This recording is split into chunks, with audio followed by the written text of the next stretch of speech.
સૌ પત્રકાર મિત્રોને જય સોમનાથ, જય રઘુનાથજી, જય માતાજી।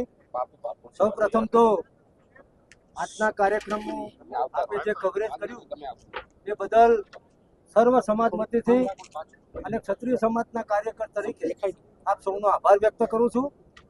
આપ સૌ જાણો છો એ પ્રમાણે આજનું જે લાગણી પ્રદર્શન, શક્તિ પ્રદર્શન નહીં, લાગણી પ્રદર્શન અનિરુદ્ધસિંહ જાડેજા અને રીબડા પરિવારને એક હૂંફ આપવા માટે, એમને સહયોગ આપવા માટે, એમને સહકાર આપવા માટે આજે સમગ્ર ગુજરાતમાંથી તમામ જ્ઞાતિ સમાજના આગેવાનો, યુવાનો, વડીલો અને બહેનો પણ ઉપસ્થિત હતી।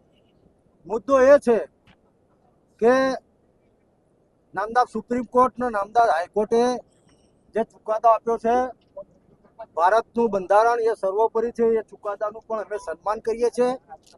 આજનું આ સંમેલન કોઈ સમાજની સામે, કોઈ વ્યક્તિની સામે, સરકાર સામે જરા પણ નહોતું, કારણ કે લોકશાહીમાં બંધારણે જે અધિકારો આપ્યા છે એ મુજબ અમે અમારી વાત કરવા માટે અહીંયા ઉપસ્થિત થયા છે, સકારાત્મક અભિગમ સાથે કે આમાં સારું શું થઈ શકે।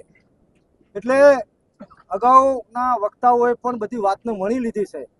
જે ટેકનિકલ પ્રશ્નો છે 2014માં જે એડવાઇઝરી કમિટી મળી, એ પછી 2017માં જે નોટિફિકેશન નામદાર રાજ્યપાલ દ્વારા બહાર પાડવામાં આવ્યું, એની જોગવાઈ મુજબ અન્ય કેદીઓને પણ જો સમાજનો કોઈ વર્ગ કે એવું ધ્યાનમાં લીધા સિવાય કેદીને કેદી તરીકે જોગવાઈઓ મુજબ, નિયમ મુજબ, પરિપત્ર મુજબ માફી આપવામાં આવી હોય તો ભાઈ અનિરુદ્ધસિંહ જાડેજાને પણ, કારણ કે એમને પણ સતત 18 વર્ષ સુધી એ જેલવાસ ભોગવેલો છે, એટલે અમે તો લાગણી વ્યક્ત કરવા આવ્યા છીએ સરકારને કે અમારી આ લાગણી છે અને સરકારશ્રીની ઉપર અમને પૂરો ભરોસો છે કે આ જે લાગણી છે એ લાગણીનો સરકાર સકારાત્મક રીતે યોગ્ય પ્રત્યુત્તર આપશે।